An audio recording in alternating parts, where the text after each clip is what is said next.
Friends, hello, this is Carter, and welcome to this episode of Making It Up, the conversation series between writers, between just authors who sit down and talk, totally unscripted. That's not to sound impressive, that's just to sound lazy because I don't prepare questions in advance. But it's fun for me because then I love meeting people, and I'm not great at small talk. So if I meet somebody at a cocktail party and they're interesting to me, I like to pull them aside and kind of dig into their life, whether they want that or not. And that's kind of how I treat these interviews. Of course, some people I know already, but then we get to explore topics that I haven't discussed with them before. And some people I'm just meeting for the first time. Before we get to today's guest, just a couple notes.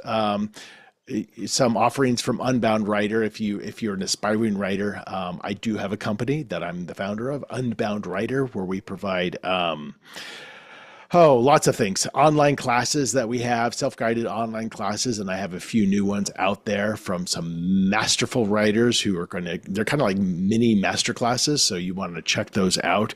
I also have retreats. I'm going to be setting something up in Colorado relatively soon, probably a one-day seminar. And we might be doing an international retreat next year. So, maybe that's of interest to you. We might be looking at doing something in Paris, France.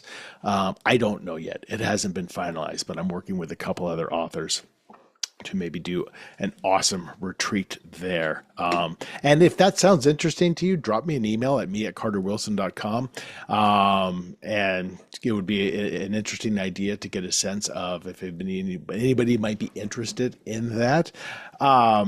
So yeah, fun things going on. And I also do one-on-one coaching. I do a lot of manuscript reviews and working with authors, telling them, giving them a full review of their manuscript and letting them know, yeah, this is sellable, or here's how you should pitch it to an agent, or here's the work that needs to be done with it. Usually it's a combination of the two.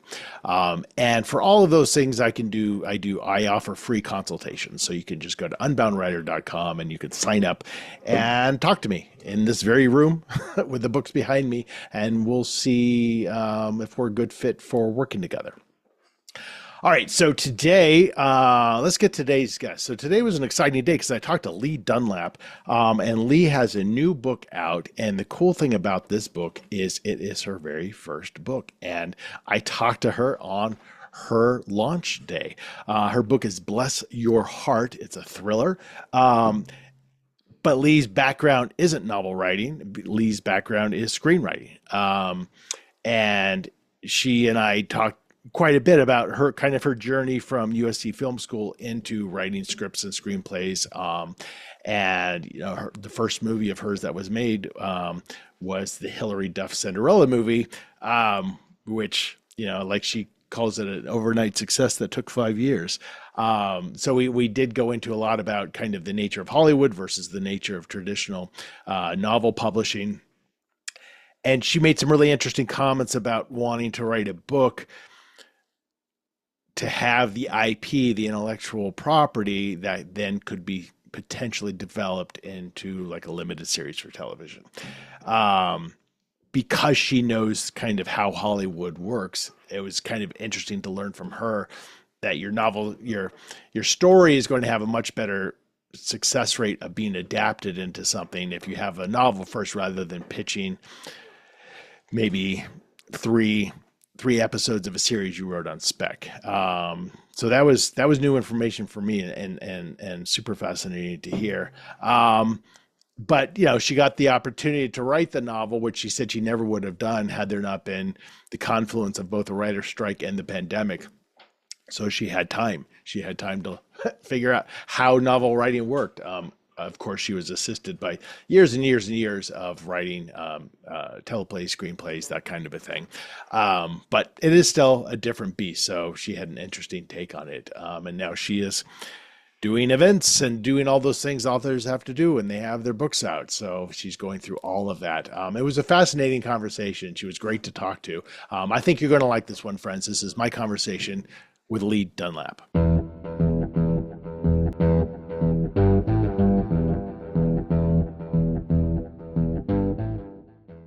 first off, today is release day, right? It is pretty weird, That's crazy, exciting, right? and So it's crazy. Yeah, release day for book number one.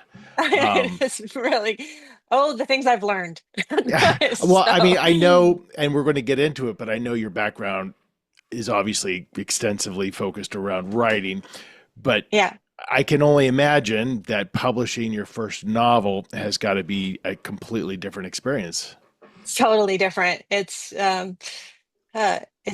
equally exciting. I don't know, equally terrifying. I It's all don't on you. know. You know, Yeah, kinda.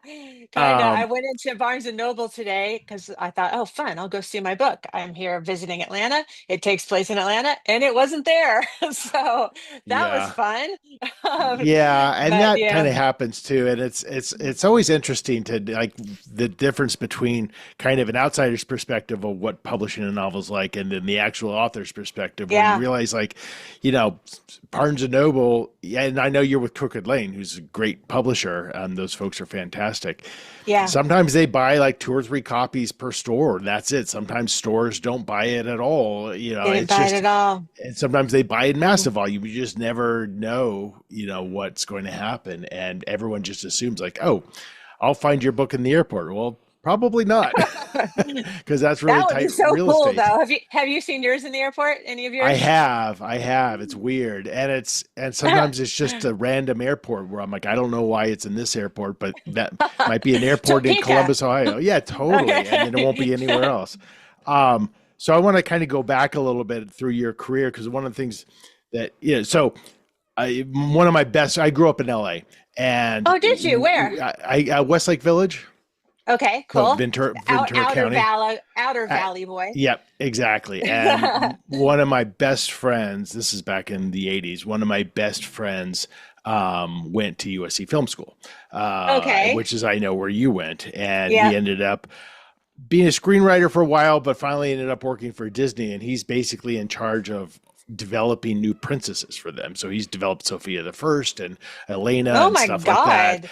A And so it's just this princess so guy. weird, like that, how your life goes from studying film writing, but that's what you Yeah. went into, right? And then you Yeah. kind of went to become a film writer. Yeah, it was the second year of the program called filmic writing. It's not called that anymore. Don't know why they called it that. I think they made this word up. But yeah, it was the second year. It was all kind of crazy, and I don't think they really kind of yet knew what they were doing. But Yeah, yeah, yeah, I interesting. learned something. I wish I'd stayed out of college a little bit longer and been a bit more mature when I entered, but maybe Yeah, we all do. you never have those insights as an 18-year-old, but Mm-mm. that is a very so I went to hotel school. So hotel school and film school are Where? very new, Cornell. Um, Okay, wow. those are very nuanced things to say. This Yeah, is what I'm really. going to do as an adult, And so, what was it leading up to attending USC where you're like, this is a school I want to go to? Well, you'll know it. I grew up in Studio City, California. Okay, So, so convenience. yeah, it was literally a company town. Like everybody I went to school with, their parents were in the industry. So, maybe somebody who's in Topeka Yeah, doesn't have it in their mind that that's something that you can just do. right, But I grew up thinking, oh yeah, well, that's just what you do. You're a right. writer? No, you're a screenwriter. So I always wanted to do that. So it was going to be that or nothing. So did you approach it then? Because that's a really interesting comment. Because when you think about like, well, everyone in town works for the Ford factory, so that's what I'm Yeah, going to do. yeah. You don't really think about that in terms of screenwriting, but it's a good point because if you're surrounded by it, but you also have to have maybe the confidence to be like, well, am I creative? And Mm. because but a lot of it is learning and practice and consistency. But a lot of it's talent, right? So did you go through school feeling like, oh yeah, I feel like this is not easy for me, but I have a passion for this. Yeah, I mean, well, first of all, I just was horrible at math, so that was out. So you're just No, crossing things off the list. cross that off the list. But since I was a little girl, people started calling me out on, you're a writer. You can Oh, do this. You're good at this. Interesting. So it was just that path. And you're a writer, and we're very strange people, and we don't think the same way other people think. So I Yeah, think you're one of the tribe, I guess. yeah, I think that's probably true. And I also think there's a lot of people who have the same kind of mindset who don't think that they're writers and they don't try it, even though they Mm. probably quite good at it. Because it's really a matter of just probably over analysis and empathy combined to like be like, well, what would happen if I walked out this door instead of this door, or whatever it Yeah, is, like that kind of innate constantly, curiosity right? I mean, constantly. it was a long time before I realized that not everybody thought that way. Right, You right, know, right, that you're sitting there thinking, oh, what if that person got murdered? right. Or what if that bus went off the side of the cliff? Other Totally. people don't have those thoughts. Like, It's that constant what if. what if? So you've graduated film school, and then what do you do? What's your first gig? My first gig was working at Fred Segal in Santa Monica, selling Okay. clothing and folding T-shirts. Right. So So, in conjunction with the LA, what you have to do before yeah. you know, you're waiting tables or you're working in clothing stores and you're writing So that was screenplays at night, me. right? But then the big thing that happened is I ended up working at a talent agency called the Gersh Agency for a man named Bob Gersh, who was the head of talent, hence the name Gersh. Hmm, hmm. And that was like the greatest education ever because I just read scripts all day long. Yeah. Every project that came in for an actor, I had to read. Every pilot season was 150 pilots. And I learned like so much more there than I ever did in film school.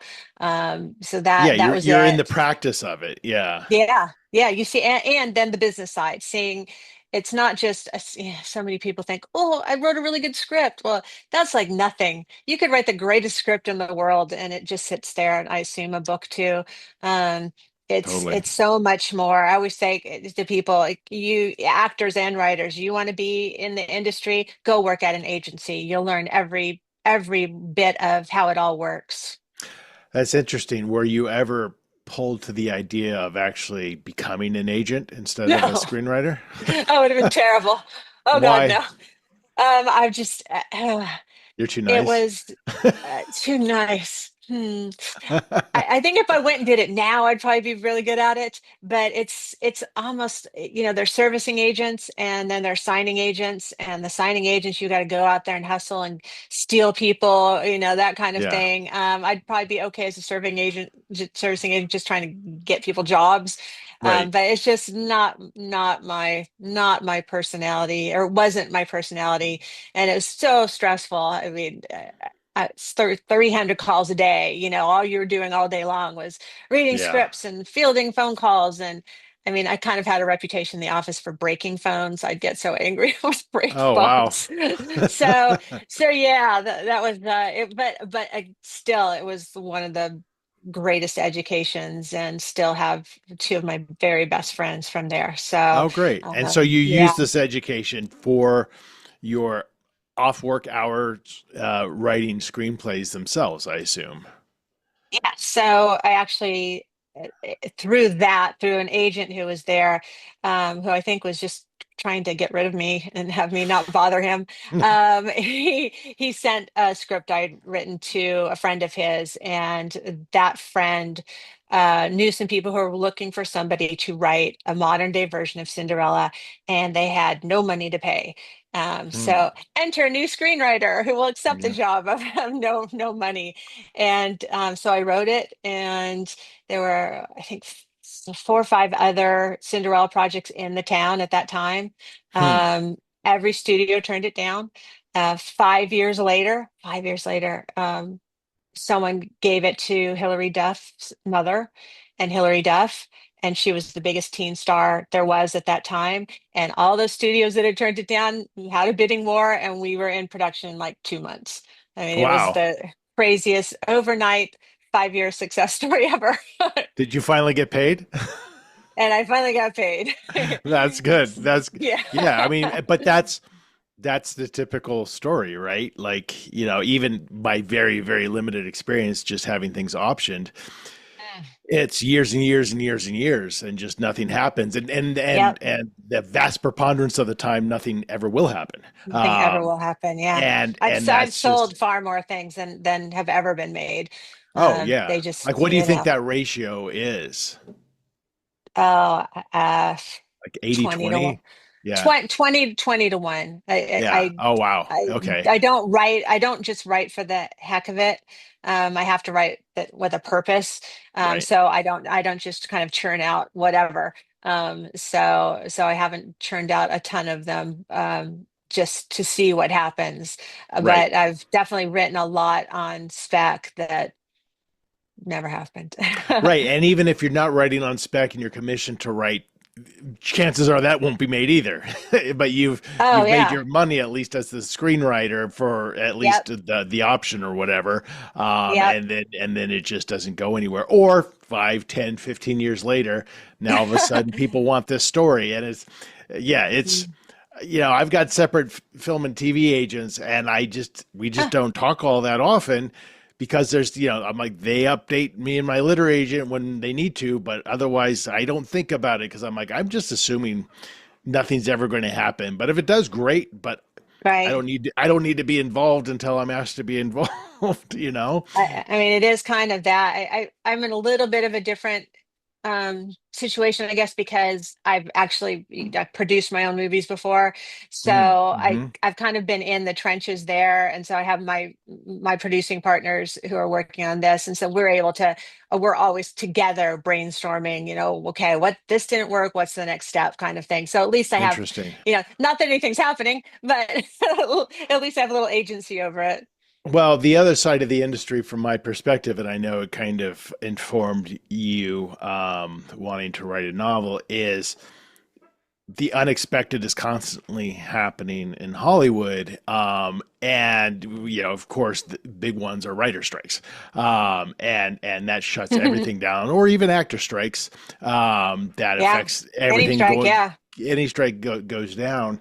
I feel like anytime I hear stuff about Hollywood, about my stuff, it's like, well, of course it's con season, so no one's going to be responding. Oh, it's It's August, and Christmas. yeah, It's and that September, but it's Christmas. right, Christmas lasts 6 months, and nobody's doing anything. If you go straight from the holidays into summer vacation, and Yep. Yep. feels like, how does anything get done? I don't know. It's a good But question. I know with you, you got to the point where the crossing of the pandemic and the strike, you're just like, Yeah. what am I going to do? And you kind of pivoted, and you wrote a novel. And it's funny, I naively thought maybe I was the only one. Turns out every screenwriter did it. Oh, So that's interesting. I had no idea. Of course they did. But yeah, and honestly, I was thinking about it yesterday. I can't believe I actually did it. Because and there was no way I would have done it otherwise. Because Hmm. like everybody in the world, we were all just sitting on our hands, Yeah. trying to figure out what's happening, and how to get through that time. So I did have that time to do it. And kind of once I start writing something, I become a little obsessed. So I had Yeah. even more time to be obsessed this time. And I Right. saw it as sort of since it was new to me, I'm like, okay, I have to learn how to write a query letter. I have to find an agent. I Right. have Right. to find a publisher. Then I have to start a social media account. So, Well, and you yeah. have to write a book. And the interesting thing about the Mm, pandemic, so that's a really fascinating comment about, like, all these yeah, screenwriters that's what pivoted I've to writing heard. novels. Um, Yeah. my observation has been, talking to a lot of fellow writers, all of us during the pandemic wrote something different. Mine was a Um, much, I mean, I don't want to say it was necessarily a lighter story, because I write pretty dark stuff, but it was more of yeah. an exploratory story, and it was set in the past. Everyone has their pandemic book. It was funny. I was just talking to an author named Joe Fender, who's really well known, and he writes kind of corporate espionage and that kind of stuff. And he's like, oh yeah, I wrote this book that my editor didn't really want. And I'm like, did you write it during the pandemic? He's like, yeah, because we're all kind of trying to find almost a happier, different Oh, interesting. type of writing. So, but let's back up a little bit, because the fact that you wrote a novel, even with all of your writing experience, it's a different beast. Mm. I can assume I've never written a screenplay, but so first of all, why did you have the story idea first and it happened to be a thriller, or were you like, I Mhm. want to write something dark? Both and not. Yeah, I had the idea first, and I thought because there are these women in Atlanta called the Buckhead Betties, and they're real, they exist, they're the Karens of Atlanta. And when I lived in Buckhead, I thought someone needs to write a book about these people. But I thought it would be like something fun, like funny, a funny thing to write. And then I realized there's no story, so I need a story to go along with this, and pretty quickly realized it was going to be what it became. So yeah, that's that was That's kind so of the interesting. like, The impetus for it. Yeah, and just for the listeners, Buckhead is a very affluent section of Atlanta, yeah. which is beautiful. Mm.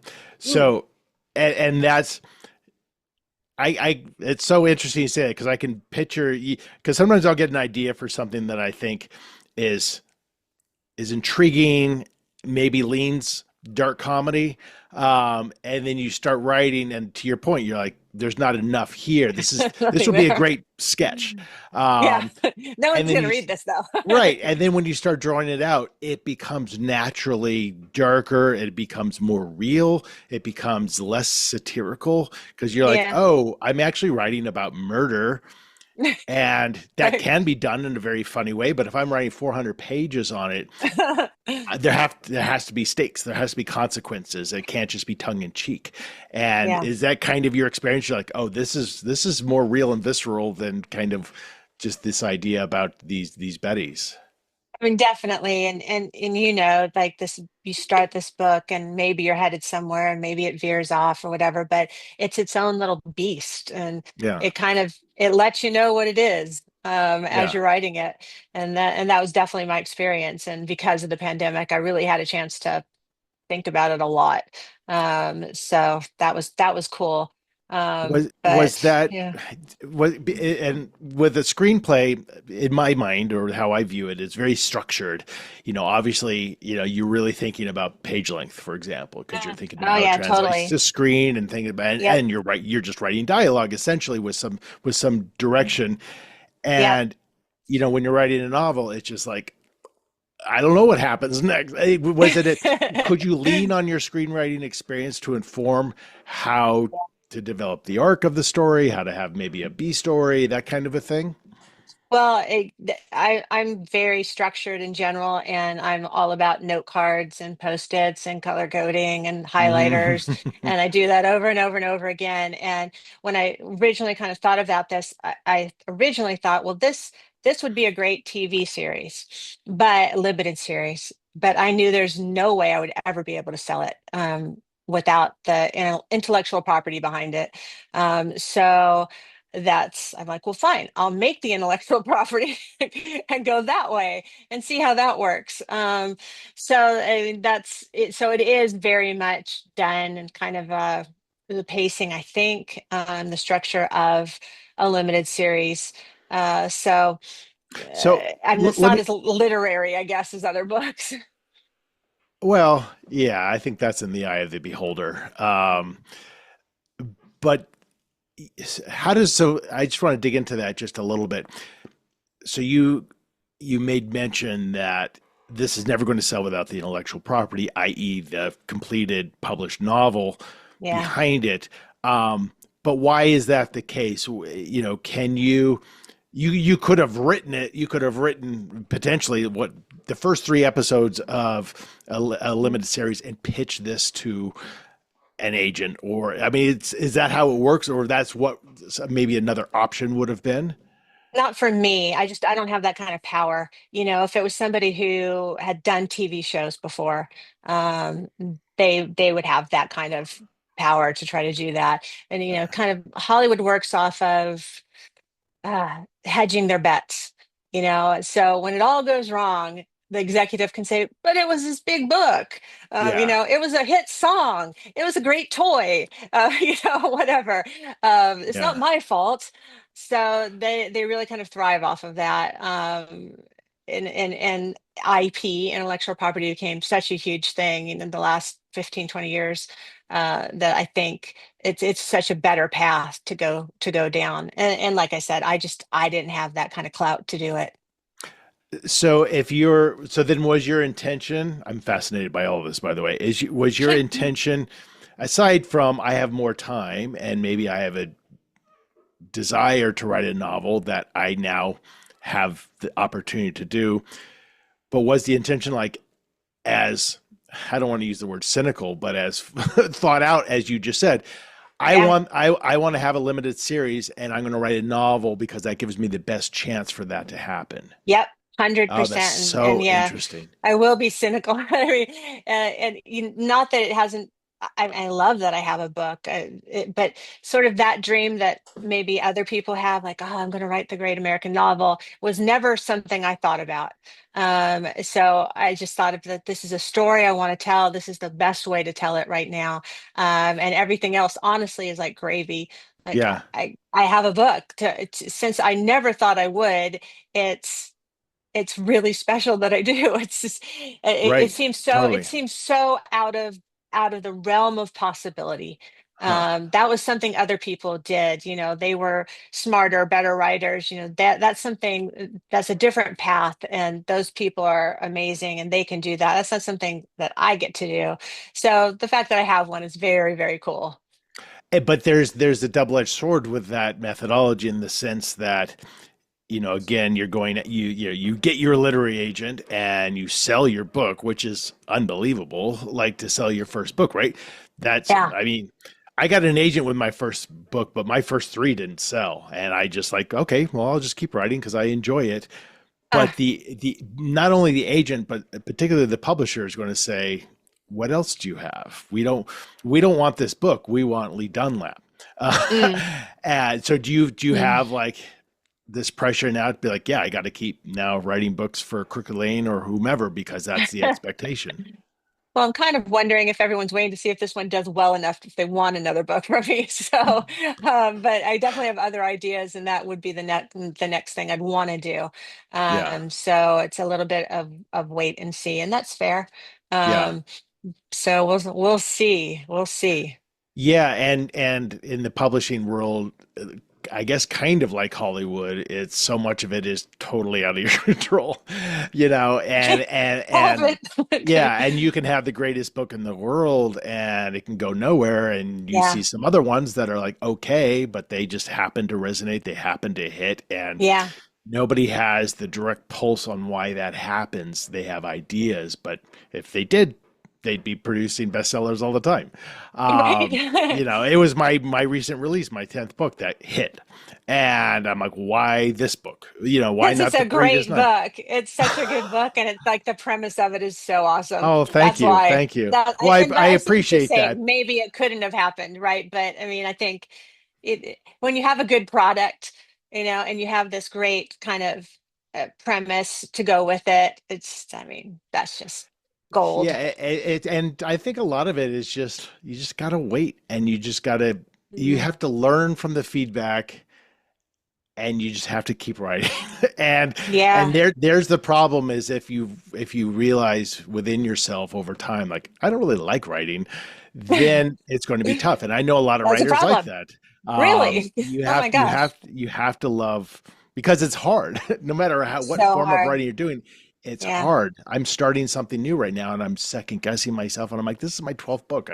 How am I second? And I'm like, yeah. Every time I'm like, oh, and then you get to a certain point and you're like, okay, now I'm in the flow of it. But then you're going to get editorial notes and you're going to have to rip the whole thing apart. And And then you're gonna have to um, sell it. I mean, you're gonna have to actually get it out there. And after you've done all that hard work and you've made this great product, and then it's a whole new ball game, right, right, this whole new right. level of stuff, which is funny to me because writers, definitely me at least, were weird, were awkward, were, and then it's like, go be an actress, go sell your book, So, Yeah, and ugh. and it's some of it's and right, all the forward facing things you have to do as a writer. I'm Mhm. I'm kind of going through this period of time right now where yeah, I love talking to people. I love being on stage and things like that. So I'm like, this is the time to Good. really put yourself out there because everything else is being disguised through AI, and like your own Yeah. personality, your own voice, your presence, that's your currency going forward. And for writers, that's a lot of writers, that's a very scary thing because like I just want to write my books and be left alone. Right. And you absolutely can, but if you're Yeah. starting out right now, I would suggest that you need to put yourself out there because people want to know you in addition to your stories. I think. I don't know what your take is on that. It's true, and it's funny you brought up AI, and something obviously it's on everybody's mind. And I thought, well, the only stuff that's really going to kind of get through this onslaught is the personality of a real person. Right. That's, I mean, that's it, because AI will be able to write anything you write, anything I write. So you hope that people are looking for you in particular. Out Yeah, of yeah, totally. See, so this interview, people can view you and they're like, oh, I like her because she says she's quirky and she is quirky or whatever. They're like, I remember her and I know what she looks like. And I think that makes a difference. And I think it's going to make more and more of a difference going forward. One of the things I also do is I teach public speaking. And the more I see it, I'm like, how can you embrace yourself? Like, don't try to be like everyone else because AI is already doing that for you. How can you Yeah, just be yourself and speak your truth and get it out there and let people remember you? And it's not easy, but it's not critical. easy. So are you now? You said you were in Atlanta. Are you on a little tour now, or what's the plan with the book? A little bit. There's an event at Barnes and Noble in Buckhead where the book takes place. So there's that and a library event. That's And great. it just seemed like the best. It takes place here, so seems like I should Right, be here. right, right. And is that how do you feel on the publicity side of things? Like trying to get people to come out to me it's just like the worst. It's like, oh, no one's going to show up, and I've certainly had Oh, many events where it's been like, all right, I guess it's just you and me, let's sit down and talk. we'll go uh, have lunch. yeah, exactly. Is that something that makes you uncomfortable, the whole self promotion? Terrified a little bit. This is an easy one because I know so many people here. So 50 people are coming, all, just Yeah, from you have a me, good so supportive maybe, audience. yeah, so that's easy. And I think the library thing will be about the same. And I don't have anything else scheduled to find out the grim reality of it. I do have to do a TV show tomorrow, and I'm terrified. But It'll be fun. 4 minutes, and then it's over, Yeah. and I'll go crawl back in my hole. So Oh, that's funny. Yeah, yeah. We are very strange creatures, aren't we? we are so weird. Um, and then I know you're kind of wait and see in terms of more novels, but what is, now that we're out of the pandemic, now that the strike is over, are you fully back into, writing scripted television or screenplays? That's your world?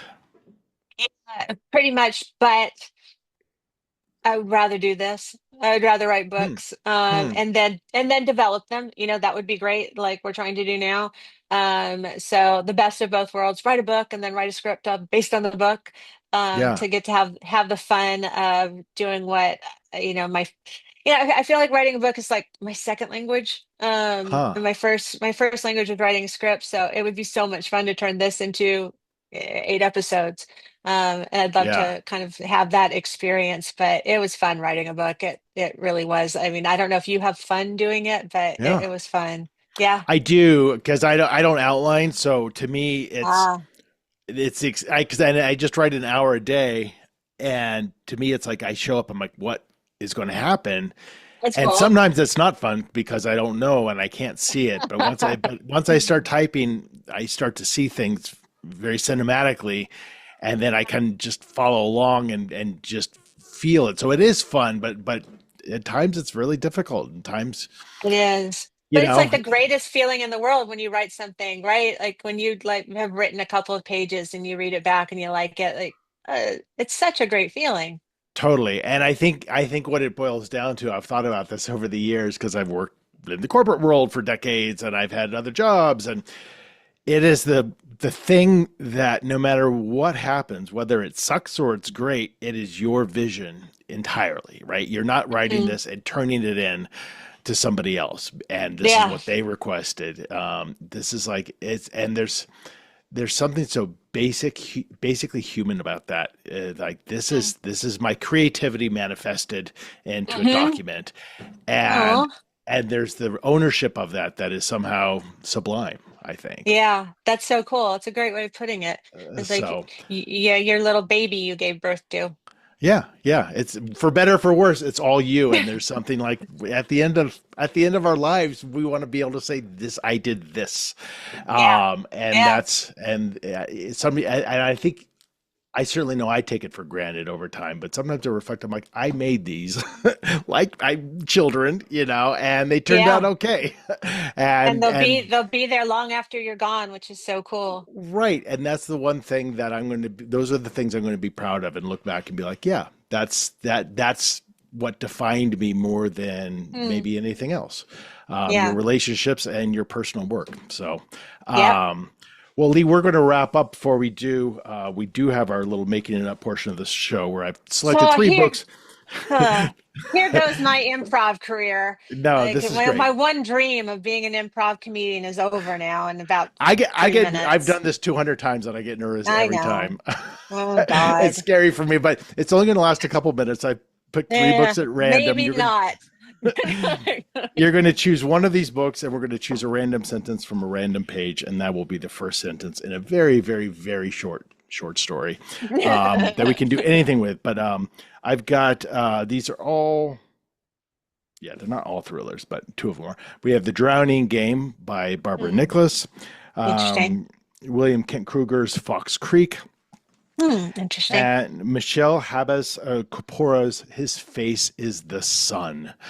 Well, you Uh, can't put that up and have me not pick that one with all that right, so cover. it's a It beautiful cover. I'm actually talking really to is. her next week for Oh making wow, it up. tell her that that's a great cover. It is a great cover. I think this is actually my publisher, Source Ah, Books. They do a great job. So give me a page between 1 and 500. 4. Oh, no one has ever chosen 4 My before. favorite number, so. Um, so I'm going to just quickly scan this and give you a sentence to start with. I'm going Okay. to. All right. You do whatever you want with this. But it's got maybe a Cinderella connection because there's a queen involved. Oh, Um, Here is the line. Once she could speak again, the queen gasped, "Open the curtain. I cannot breathe." and then she died. Wow, you just killed her off like that.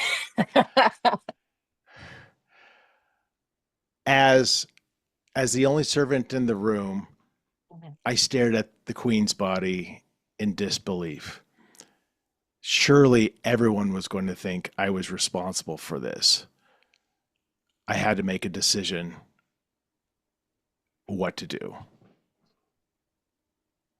And my thoughts quickly went to the princess. If I didn't get to her first, what would happen to her? The decision was made for me when I heard a shriek from the adjacent drawing room. I knew the princess was in there. I ran in and saw the beggar who I'd noticed in the street Mm. not 2 hours before, standing with his gray cloak and an outstretched hand holding a dagger. Mm. Oh, that's really good. I don't know. I don't think I can do anything with that. I think the chapter ends there. Or we can call it there. We can call I, it there right I before. mean, I'm going to turn for the next one. I think you just didn't want to kill the princess, which is kind of. Yeah, I already killed the queen. I want to kill the See, that princess wasn't so too. bad. No, it's super fun because you're really good. You obviously know what to do. I this is how I write stories. I'm just like, I don't know what happens next. And I usually kill the mothers and everything I write. So there you There you go. go. There, how very Disney of you. Yeah.